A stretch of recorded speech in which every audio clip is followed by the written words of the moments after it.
Assalamualaikum warahmatullahi wabarakatuh. Salam sejahtera untuk kita semua. Yang saya hormati seluruh mahasiswa, alhamdulillah sampai hari ini kita masih diberi kesehatan oleh Allah Subhanahu wa taala, sehingga pada hari ini kita masih bisa bertatap muka walaupun dengan media daring. Teman-teman mahasiswa yang saya hormati, untuk hari ini kita akan kuliah metodologi riset atau metodologi penelitian dengan materinya adalah tentang perumusan masalah dan batasan masalah. Perlu teman-teman ketahui bahwa rumusan masalah itu sangat penting sekali dalam sebuah penelitian, karena akan menentukan arah kemana penelitian yang akan kita ambil atau masalah apa yang memang membutuhkan penyelesaiannya. Sedangkan batasan masalah sendiri itu adalah cakupan atau ruang lingkup penelitian. Artinya biar penelitian lebih terfokus, lebih terarah, tidak terlalu meluas ya, dan sesuai dengan kemampuan, maka batasan masalahnya yang nanti akan berfungsi di sini ya. Nah, perlu kita ketahui bahwa minggu lalu saya sudah menjelaskan ke teman-teman semua terkait latar belakang. Sudah saya ajarkan bagaimana cara membuat latar belakang, karena inti dari sebuah latar belakang itu adalah masalahnya apa yang muncul, apa permasalahan yang hendak diperlukan solusinya. Nah, di sini yang perlu teman-teman ketahui bahwa masalah atau dalam kaitannya adalah pencarian masalah itu ada 4 hal yang bisa kita lakukan. Yang pertama kita bacaan ya, atau kita dengan membaca jurnal atau membaca paper atau proceeding ya. Kemudian melakukan pengamatan lapangan dengan observasi. Nah, di situ akan nanti ada dengan wawancara atau wawancara gitu kan. Kemudian pengalaman pribadi ya, kemudian pertemuan ilmiah atau seminar ya. Jadi di acara seminar juga ada hal-hal yang memang perlu diangkat menjadi sebuah penelitian gitu kan. Jadi keempat ini bisa dijadikan acuan kita ketika kita akan mencari sebuah permasalahan yang untuk diangkat menjadi sebuah penelitian. Oke. Nah, tadi saya sampaikan bahwa rumusan masalah adalah salah satu elemen terpenting yang menentukan kualitas karya ilmiah, baik artikel, tesis, diploma atau laporan penelitian lainnya, atau ke arah mana penelitian kita akan dilakukan ya. Ini saya katakan hal yang sangat penting. Disertasi, tugas akhir ya, D3, kemudian di skripsi itu ada yang namanya rumusan masalah. Tentu ada perbedaan antara rumusan masalah untuk sekelas D3, untuk S1, S2 itu ada perbedaannya. Misalnya untuk sekelas D3 kita cukup gunakan kalimat pertanyaan. Tapi untuk sekelas S1 itu perlu atau harus menggunakan kalimat pernyataan. Sekelas D3 juga perlu kalimat pernyataan. Untuk S2 ya, S2 juga kalimat pernyataan ya. Teman-teman pahamlah antara kalimat pertanyaan dan pernyataan. Kalau misalnya kalimat pertanyaan itu bagaimana, apakah ya, di mana. Tapi kalau pernyataan misalnya belum efektifnya, belum adanya, belum validnya, belum akuratnya. Nah, itu kalimat belum akurat, belum valid, belum adanya itu biasanya digunakan untuk penelitian yang memang sekelas atau standar S1 atau S2 atau di atasnya ya gitu kan. Tapi standar D3 itu cukup kita menggunakan kalimat pertanyaan saja. Nah, rumusan masalah yang dianggap berkualitas ya, perlu teman-teman ketahui bahwa yang bagaimana atau rumusan masalah yang bagaimana yang dianggap berkualitas. Yang pertama adalah spesifik, yaitu langsung ke titik atau langsung ke titik permasalahan ya. Deskripsi yang terlalu lama menyembunyikan esensi masalah yang sedang diselidiki dan pertanyaan yang diajukan ya. Jadi spesifik, jangan terlalu lama, jangan terlalu berbelit-belit. Mungkin lebih simpel, sederhana, tapi jelas masalahnya apa gitu kan ya. Kemudian bersifat baru atau asli, dalam artian bahwa pertanyaan penelitian sebagaimana disebutkan di atas melibatkan perspektif atau pendekatan baru untuk melihat masalah yang akan dibahas. Artinya gini, dalam sebuah rumusan masalah itu memunculkan atau memunculkan ya sebuah pendekatan baru atau perspektif baru. Contoh misalnya ketika teman-teman membuat sebuah penelitian terkait misalnya masalah ketinggian air, monitoring ketinggian banjir di Kali Pemali. Karena memang penelitian itu belum pernah dilakukan oleh orang lain, atau mungkin sudah pernah, tetapi di dalamnya itu baru metodenya, atau baru modelnya, atau baru alat-alatnya, itu nggak masalah, gitu kan. Tapi jangan membuat sebuah rumusan masalah kalau memang itu bukan sebuah hal yang baru, atau itu memang sudah ada sebelumnya. Itu nanti dianggap sebagai menghilangkan unsur keasliannya ya. Kemudian relevan, ini relevan dengan topik yang dibahas dalam komunikasi ilmiah, yang berarti bahwa kata-kata masalah belum dikompilasi dari hasil penelitian yang relevan dan telah dilakukan sebelumnya.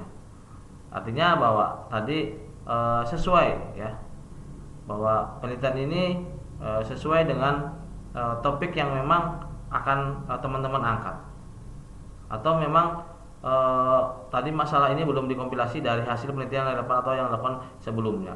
Kalau memang tadi sebelumnya sudah ada ya, sudah pernah dilakukan, ya saya bilang itu nggak usah diangkat. Maka di sini teman-teman harus relevan ya. Menarik perhatian di sini artinya bahwa pertanyaan penelitian yang diajukan juga menjadi perhatian para peneliti yang berfokus pada bidang yang sama. Fitur ini sangat menginspirasi karena penelitian harus penasaran apakah perumusan masalah yang dikompilasi berkontribusi pada pengembangan pengetahuan, terutama di bidang yang dimaksud. Oke, jadi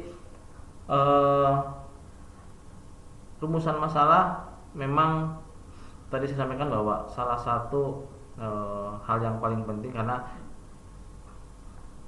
mengacu ke arah penelitian itu mau kemana, atau kualitas dari penelitian itu seperti apa, termasuk metode yang dipakai itu apa, sehingga ketika menjadi hal yang memberikan rasa penasaran kepada orang kira-kira hasilnya apa dengan metode ini, kira-kira akurat tidak dengan metode ini, itu menjadi salah satu hal yang para peneliti lain itu sukai gitu kan. Kenapa? Ya tadi karena bahwa bisa jadi ketika penelitian ini dilakukan bahwa akan menghasilkan sebuah hasil yang baik, mungkin meningkat akurasinya, kemudian akan hasilnya mungkin juga lebih baik gitu kan, sehingga itu bisa dijadikan sebagai hal yang baru ya, atau metode yang baru atau teori yang baru. Kemudian dari keempat karakteristik ini harus diketahui sebelumnya pembaca menulis pertanyaan penelitian untuk dimasukkan ke dalam proposal. Jadi dari keempat ini saya harap teman-teman itu tahu nanti kira-kira apa pertanyaannya yang bisa kita tulis untuk membuat sebuah rumusan masalah yang nanti dimasukkan ke dalam sebuah proposal. Jadi dengan tadi ada menarik, relevan, kemudian ada spesifik, ada bersifat baru, itu memberikan gambaran terkait apa nanti pertanyaan yang akan dimunculkan dalam sebuah rumusan masalah. Karena disampaikan bahwa rumusan masalah untuk kelas ketiga cukup gunakan kalimat pertanyaan saja ya. Nah, ini langkah praktis cara membuat rumusan masalah. Tulis kalimat atau paragraf yang memperkenalkan masalah sebelum pembaca mencapai bagian masalah. Ini ya. Tulis kalimat atau paragraf yang memperkenalkan masalah sebelum pembaca mencapai bagian dari permasalahan. Jadi bisa saja nanti permasalahan itu ditulis sebelum memang ke titik inti dari sebuah permasalahan. Misalnya tadi bagaimana cara membuat, belum efektifnya misalnya, itu boleh ya. Perumusan masalah atau pertanyaan penelitian dapat ditulis dalam bentuk daftar pertanyaan atau paragraf atau bagian dari paragraf. Bisa dibentuk dalam sebuah paragraf, bisa dibentuk dengan model penomoran jika memang rumusan masalahnya lebih dari satu. Misalnya 1 belum efektifnya, 2 belum adanya, itu boleh gitu kan. Dalam penelitian sosial, rumusan masalah tidak selalu ditulis tetapi sering ditanyakan dengan menanyakan tentang hubungan antara variabel. Oke, misalnya hubungan antara pernikahan muda dan pencapaian pendidikan di Kabupaten Singasari ini, misal contoh gini misalnya. Kalau dalam sebuah penelitian yang sosial, misalnya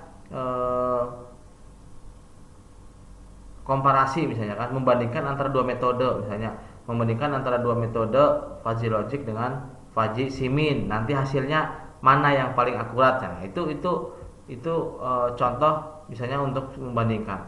Atau misalnya untuk sekelas D3 ya tadi, bagaimana cara merancang dan membuat misalnya sistem monitoring ketinggian air di misalnya waduk Cacaban misalnya, itu boleh ya.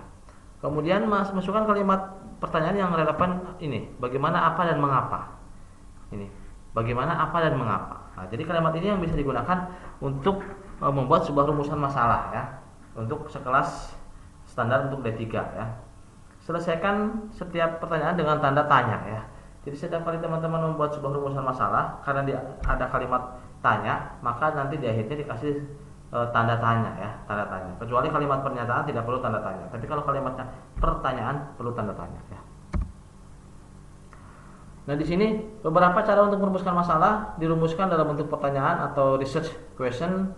Rumusan hendaknya jelas dan padat. Rumusan masalah harus berisi implikasi adanya data untuk memecahkan masalah. Rumusan dasar dalam bentuk hipotesa ya. Jadi ini hal-hal yang perlu teman kita pahami, bahwa ada cara, ada langkah cara membuat rumusan masalah agar sesuai dengan masalah yang ada atau sesuai dengan arah dari penelitian yang akan memang kita lakukan ya. Dan rumusan masalah berbelit-belit juga nggak bagus. Rumusan masalah terlalu panjang juga bagus. Tapi sederhana, lebih padat isinya, lebih khusus, lebih fokus gitu ya. Nah, ini ciri masalah yang baik mempunyai nilai penelitian visible ya. Ini permasalahan yang baik seperti ini, mempunyai penelitian ya. Kemudian visible sesuai dengan kualitas penelitian ini. Selanjutnya adalah ini hubungan antara komponen untuk mengidentifikasi permasalahan dalam penelitian ya. Penetapan permasalahan, teori yang relevan, variabel, definisi, operasional, pengetahuan. Jadi ini hal-hal yang memang saling berhubungan antara komponen dalam sebuah penelitian ya. Variabel, kalau kita nggak ada variabelnya ya nggak usah. Ketika teman-teman membuat sebuah alat, saya kira variabel tidak harus. Tapi variabel kadang digunakan di penelitian secara umum sosial ya. Seperti itu. Ini langkah penting yang harus dilakukan dalam membuat rumusan masalah. Ada 4 langkah. Ya. Tentukan fokus penelitian, mencari subfokus, faktor yang paling menarik, menghubungkan faktor subfokus dengan fokus penelitian ya. Fokusnya kita pada apa? Ya kita fokusnya pada banjir, ya nanti diangkatnya tentang banjir. Bagaimana gitu kan? Untuk banjir gitu kan ya. Nah, nanti mencari subfokusnya ya tadi, apa dari subfokusnya itu? Misalnya tadi banjir ya, berarti subfokusnya adalah misalnya alat pendeteksi banjir misalnya. Itu subfokusnya gitu kan. Faktor yang paling menarik apa? Oh, nanti pakai sistem monitoring misalnya. Bagaimana cara membuat sistem monitoring misalnya pendeteksi banjir di Kabupaten Tegal seperti itu misalnya. Itu lebih enak gitu kan. Nah, lebih sesuai ya. Nah, ini rumusan masalah berbeda dengan masalah ya. Kalau masalah merupakan kesenjangan antar yang diharapkan dengan yang terjadi ya. Jadi ini kalau masalah merupakan kesenjangan antara yang diharapkan dengan yang terjadi, maka rumusan masalah itu merupakan suatu pertanyaan yang akan dicarikan jawabannya melalui pengumpulan data. Nah, ketika misalnya permasalahannya adalah ketika permasalahannya itu adalah sering terjadinya banjir ya, atau masyarakat itu ketika terjadi banjir tidak tahu, tiba-tiba air datang sehingga masyarakat tidak bisa menyelamatkan diri, artinya menyelamatkan barang-barang berharga dari terjangan banjir, kan perlu sebuah solusi. Maka solusi itu atau jawabannya itu nanti dalam sebuah rumusan masalah, sehingga nanti jawabannya adalah bagaimana cara membuat sistem pendeteksi banjir sejak dini ya, untuk dapat memberikan warning kepada masyarakat di sekitar agar masyarakat dapat mengamankan diri ketika akan terjadi banjir. Kan seperti itu. Jadi jawabannya apa? Jawabannya dibuatkan sistem monitoring ketinggian, sistem monitoring bahaya banjir. Nah, itu ya.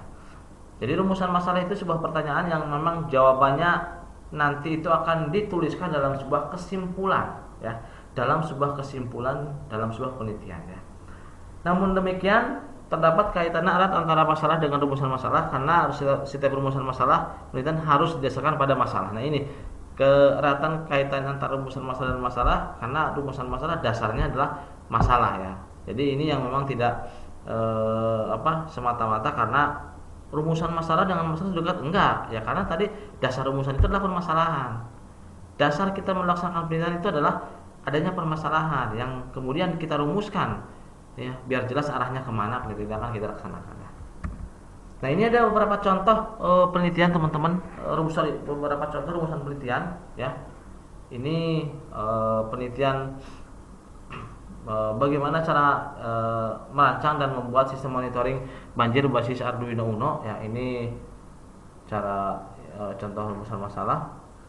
Bagaimana cara membuat dan merancang sistem monitoring penyiraman bawang otomatis ini rumusan masalah ya. Bagaimanakah setiap masyarakat perguruan tinggi negeri berbadan hukum, seberapa tinggi efektif kan, seberapa tinggi, seberapa besar, itu kan sebuah permasalahan. Tapi untuk sekelas D3 teknik komputer cukup ini saja, nomor 1 sama nomor 2 ya. Bagaimana cara merancang dan membuat sistem monitoring banjir Arduino Uno. Yang kedua, bagaimana cara membuat dan merancang sistem monitoring penyiraman bawang otomatis. Ini sudah cukup ya. Kemudian ini contoh lagi adalah ketika rumusan masalah komparasi ya. Komparasi itu ya mengkomparasi, membandingkan ya. Ini contohnya nih, apakah perbedaan antara sistem monitoring ketinggian air dengan sensor water level dengan sensor ultrasonik. Jadi ketika teman-teman membuat sebuah penelitian dengan membuat, artinya sebelumnya sudah pernah ada alat sebelumnya dengan sensor misalnya water level, kemudian teman-teman membuat lagi alat yang sama tapi dibedakan di sensornya. Kira-kira efektifnya mana antara sensor dengan sensor water level atau sensor ultrasonik? Lebih baik yang mana? Lebih hasilnya akurat mana? Ketika hasilnya akurat ya itu yang nanti akan dipakai. Jadi ini hanya sebagai komparasi, membandingkan saja. Adakah perbedaan prestasi belajar antara murid di sekolah negeri dengan sekolah swasta? Nah, ini nanti juga komparatif yang harus dilakukan, tapi ini bentuknya analisis data ya. Karena ini bukan masuk ke ranah teknik ya. Ada beberapa perbedaan disiplin kerja guru antara sekolah di kota dan di desa? Nah, ini juga ke arahnya adalah analisis data, dan ini bukan ke arah teknik tapi ini ke arah sosial ya. Jadi ini contoh-contoh rumusan masalah yang lebih teman-teman pakai ya. Kemudian batasan masalah. Batasan masalah suatu pembatasan terhadap sebuah ruang lingkup dari suatu permasalahan supaya pembahasan yang akan kita lakukan tidak terlampau jauh ya. Artinya tidak terlampau jauh, terlalu melebar, meluas, kita nanti yang kecapean ya. Kita kecapean karena kita terlalu lebar masalah, terlalu luas masalahnya. Sehingga nanti pengaruhnya waktu yang akan ditempuh untuk membuat penelitian tidak cukup waktunya karena masalahnya terlalu luas, terlalu kompleks. Maka untuk biar mengerucut, biar lebih terfokus, terarah, ya cukup kita buatkan namanya batasan masalah ya. Nah, ini fungsi batasan masalah membantu mengidentifikasi masalah yang akan dibahas, memfokuskan pada suatu persoalan, membatasi jangkauan proses yang akan dibahas, menghasilkan sebuah permasalahan yang terselesaikan, atau gambaran apa saja yang akan dibahas pada penelitian. Jadi ini namanya batasan masalah. Misalnya gini, teman-teman mau ngambil penelitian di Politeknik Harapan Bersama pada mahasiswa. Coba mahasiswa ada 5.000, mau semuanya diteliti, ya nggak boleh, nggak bisa, terlalu berat ya. Maka nanti fokuskan saja. Misalnya objek penelitiannya adalah Politeknik, dengan responden adalah mahasiswa semester 3 misalnya, kelas apa dengan jumlah 35, udah selesai. Seperti itu. Jadi itu kita batasin biar tidak terlalu jauh ya, tidak terlalu luas masalahnya. Oke, terima kasih ya. Ini mungkin teorinya. Sekarang kita akan saya contohkan materi prakteknya ya.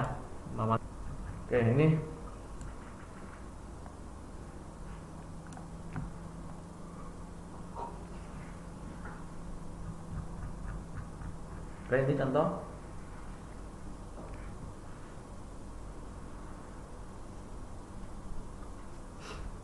Oke, ini contohnya latar belakang ya, sudah dibahas minggu lalu. Kemudian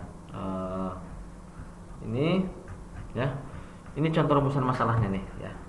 Berdasarkan permasalahan di atas, adapun permasalahan yang diangkat dalam penelitian ini adalah bagaimana merancang prototipe peringatan bahaya banjir di sekitar kali pengaliri berproses. Ya, di sini kita gunakan kalimat pertanyaan. Pembatasan masalahnya adalah agar tidak meluas dari tujuan ini, maka dibatasi pada sistem ini dalam bentuk prototipe. Gitu kan? Jadi, kenapa Anda tidak nyata? Misalnya, kita pakai prototipe, Pak. Kenapa Anda tidak pakai Arduino? Kita pakainya Raspberry, Pak. Kenapa Anda tidak pakai misalnya misalnya pakai CSS, kita pakainya ini Pak. Kenapa Anda nggak pakai Android? Kita pakainya website. Nah, ini di sini sudah dibahas dalam sebuah pembatasan masalah. Nah, ini tujuan penelitian adalah apa yang akan diharapkan atau apa yang akan dihasilkan dari penelitian Anda. Tujuannya membuat alat apa untuk memudahkan masyarakat atau memudahkan pemakai atau apa. Itu harus jelas ya. Kadang tujuan dari penelitian ini banyak ke arah kita membantu masyarakat, bukan untuk memenuhi diri sendiri, tapi kepemenuhan kebutuhan masyarakat ya. Manfaat ini ada 3 yang harus dijabarkan mahasiswa, kampus dan masyarakat. Saya kira teman-teman ini bisalah, ini paham lah ya. Nanti akan saya share materinya. Oke, sekarang kita susun bahwa agar proposal ini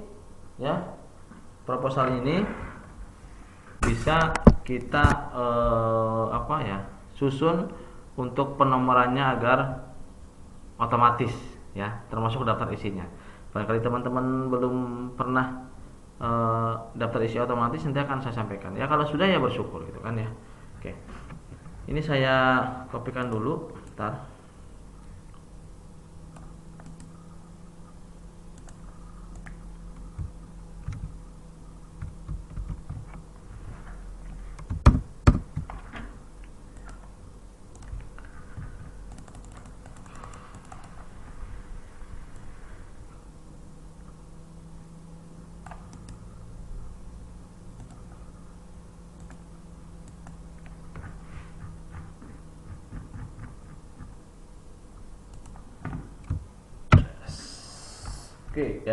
Oke. Sekarang teman-teman saya jelaskan bahwa gini, ketika teman-teman akan membuat sebuah halaman yang berbeda atau daftar isi otomatis, jangan lupa section diaktifkan ya, section. Section fungsinya untuk mengelompokkan format ya. Artinya ketika teman-teman dalam satu file ini ingin membuat 2 halaman yang berbeda, berarti ada 2 section. Ketiga halaman yang berbeda berarti ada 3 section. 5 halaman yang berbeda berarti ada 5 section ya. Section 1 nanti misalnya ukuran kertasnya A4, nanti semua section 1 akan A4. Section 2 ukuran kertasnya A5, ya nanti semua section 2 akan A5 semua. A1 misalnya section 1 landscape, ya nanti semuanya akan landscape. Kemudian section 2 portrait, ya berarti akan nanti portrait. Jadi kita bisa membeda-bedakan setiap halaman itu dengan section ya. Oke. Nah, ini udah saya aktifkan sectionnya. Bagaimana ini? Anggap saja untuk cover sampai daftar isi, daftar gambar, daftar tabel kita gunakan Romawi 1, Romawi 2. Untuk latar belakang sendiri kita gunakan nanti angka 1. Nah, berarti yang ini, yang atas isinya harusnya section 1, yang ini harusnya section 2. Ini kan masih section 1 nih. Ini kan masih section 1 ya, section 1 masih itu. Nah, di sini baru kita masuk ke page layout, break, kemudian next page. Kita cek. Nah, ini sudah kita cek, sudah section 2 sekarang. Tinggal di section 1 sini teman-teman dimasukkan penomoran, insert, page number, format dulu, kemudian dibuat ininya saat gini, baru dipilih bottom. Ya kan?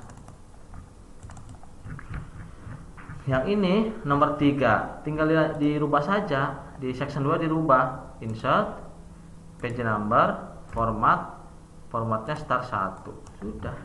Itu kan Romawi 1, angka 1 kan? Ya, angka 1. Ya, angka 1. Sekarang tinggal di sini kita buat daftar isi misalnya. Daftar isi, ini halaman.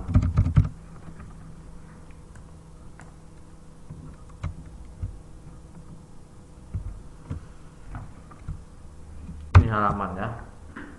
Nah, Untuk biar masuk ke daftar isi, jadikanlah dia itu heading ya. Jadikan dia heading. Di sini headingnya sampai heading 9, heading 1 sampai heading 9. Namun ketika teman-teman hanya menggunakan sampai heading 2 ya, maka heading 3 itu akan muncul. Kalau teman-teman nanti heading 3 digunakan, heading 4 muncul. Jadi munculnya heading berikutnya ketika di bawahnya itu akan sudah digunakan. Tapi selama nggak digunakan ya akan muncul. Ya. Ini daftar isi kita akan buat heading 1.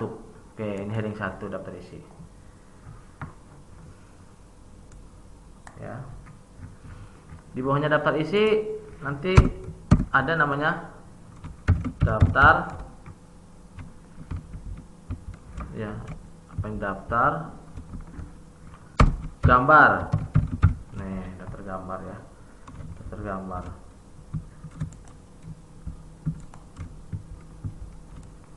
Ini daftar gambar ya. Tinggal ini aja. Formatnya kita copy. Ya, gambar kasih halaman ya. Kasih halaman.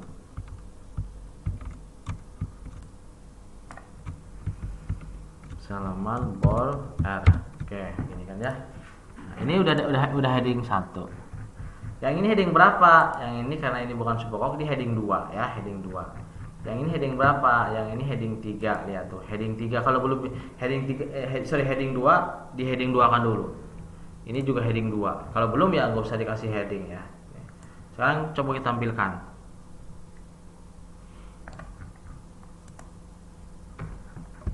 So, kita tampilkan reference, table of content seperti ini. Muncul kan? Nah, nanti kalau ini misalnya ini nggak ada, ya dihapus aja.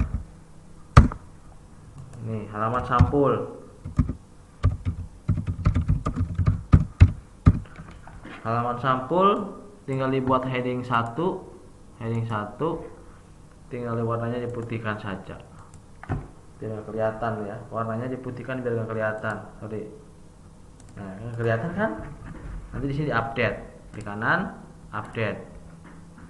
Nah, ya, sudah enak sekali kan? Ini adalah contoh pembuatan daftar isi otomatis ya.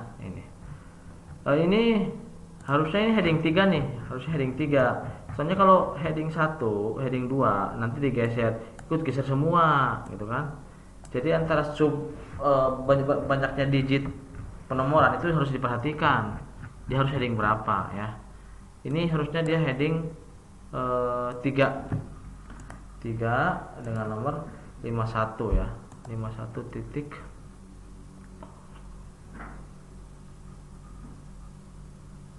51. Nggak ada, buat lagi aja 5 titik ya, seperti ini ya, seperti ini.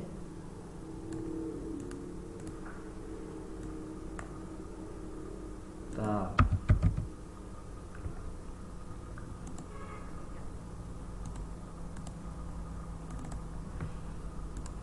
ya begini. Nah, oke, sudah. Sekarang kita cek di atas.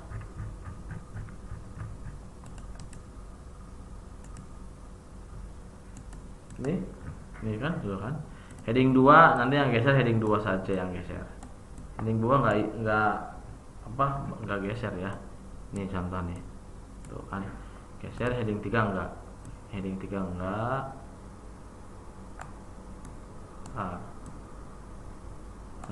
Sudah nih kan. Jadi setiap heading bisa kita rubah ya. Oke.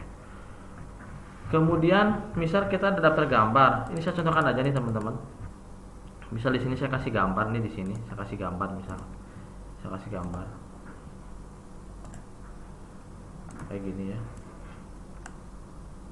misalnya. Oke, ini seperti ini misalnya.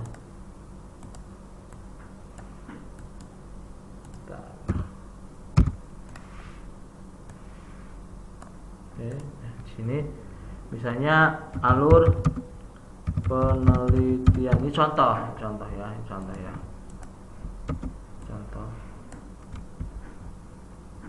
Nah, berarti ini gambar 1 masuk ke referensi, insert caption, figur, kalau ada dicari, kalau tidak ada dibuat. Kalau tidak ada dibuat gambar. Nah, gambar nanti kayak gini jadinya ya. Gambar satu. Oke, sudah. Nih. Tinggal dibuat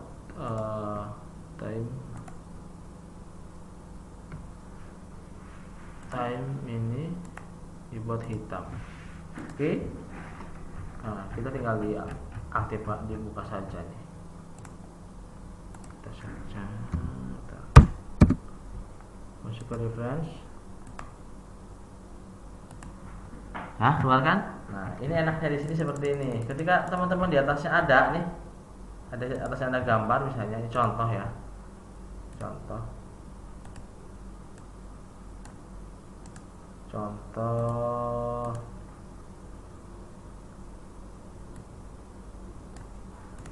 Contoh ini misalnya prosedur